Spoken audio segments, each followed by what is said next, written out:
اسی زمانے میں ایک عظیم بادشاہ گزرا کرتا تھا۔ نام تھا اس کا سلطان شمس الدین۔ عدل و انصاف کا پیکر، رحم دلی کا مجسمہ اور دانائی کا بحر بے کراں۔ اس کی سلطنت میں نہ کوئی بھوکا سوتا تھا، نہ کسی مظلوم کی فریاد ان سنی کی جاتی تھی۔ لوگ دعائیں دیتے تھے، بچے قصے سناتے تھے اور دشمن تک اس کی حکمت کے قائل تھے، مگر وقت کا پہیہ کسی کے لیے نہیں رکتا۔ شمس الدین اب بوڑھا ہو چکا تھا۔ کبھی جو کندھے تنے رہتے تھے اب جھک چکے تھے، کبھی جو آواز گرجتی تھی اب سرگوشی میں بدل گئی تھی۔ ایک شام جب سورج نے سرخ چادر اوڑھ لی اور ہوائیں کچھ اداس سی ہو گئیں، سلطان نے اپنے خاص وزیر حکیم عارف الدین کو محل کے اندرونی حصے میں بلایا۔ کمرہ نیم تاریک تھا، ایک سنہری چراغ جھوم جھوم کر آخری روشنی بکھیر رہا تھا۔ سلطان تخت پر نیم دراز تھا، چہرے پر ایک عجیب سی تھکن اور آنکھوں میں صدیوں کی کہانیاں سمٹی ہوئی تھیں۔ قریب آؤ عارف، سلطان نے نحیف آواز میں پکارا۔ وزیر تیزی سے آگے بڑھا، گھٹنوں کے بل بیٹھ گیا۔ حکم دیجیے سلطان عالم۔ سلطان نے لمبی سانس کھینچی، جیسے ہر سانس ایک جنگ ہو۔ عارف، میرا وقت اب قریب ہے۔ آواز میں ہلکی سی کپکپاہٹ تھی، جیسے پت جھڑ میں ٹہنی لرز رہی ہو۔ میں چاہتا ہوں کہ میرے مرنے سے پہلے اپنی آخری نصیحت اپنی رعایا تک پہنچاؤں، ایک ایسا پیغام جو میری زندگی کا نچوڑ ہے۔ عارف الدین کا دل دہل گیا، مگر اس نے سر جھکا کر عرض کیا، آپ حکم کریں حضور۔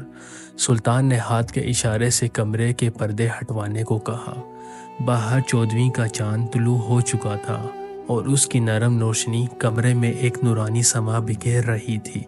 سلطان نے آنکھیں بند کیں اور دھیمے لہجے میں بولنا شروع کیا۔ اے میرے عزیز لوگو، یاد رکھو، طاقت صرف ایک دھوکہ ہے، دولت صرف ایک سایہ ہے، شہرت ایک لمحے کی سرخی ہے، اصل دولت تمہارا کردار ہے۔ عارف الدین تیزی سے قلم کاغذ پر الفاظ قید کر رہا تھا۔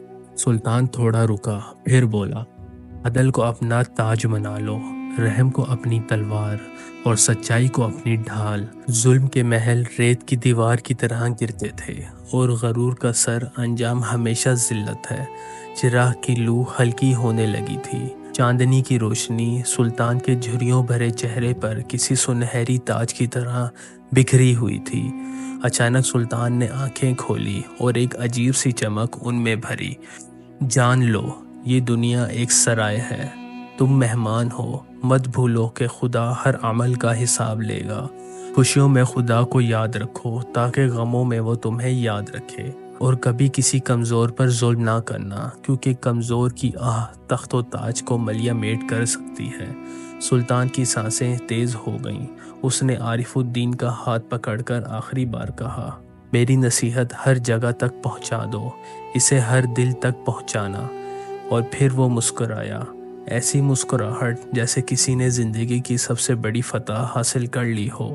چند لمحے بعد سلطان کی گرفت ڈھیلی پڑ گئی اور وہ چاندنی رات میں خاموشی سے اپنی آخری نصیحت سنانے کے بعد اس دنیا سے رخصت ہو گیا۔ کہتے ہیں اگلے دن عارف الدین نے بادشاہ کی آخری نصیحت کو محل کی فصیل پر رکھوا دیا۔ منادی کرائی گئی، ہر گاؤں، ہر شہر میں یہ نصیحت گونجی۔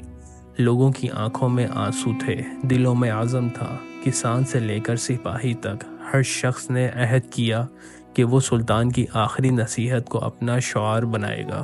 صدیاں بیت گئیں، محل کھنڈر ہو گئے، تخت تختہ ہو گیا، مگر سلطان شمس الدین کی آخری نصیحت آج بھی وقت کے گرد میں چمکتی ایک سچی روشنی کی طرح زندہ ہے، کیونکہ اصل بادشاہ وہی ہے جو دلوں پر حکومت کرے، اور دلوں پر حکومت کردار سے ہوتی ہے۔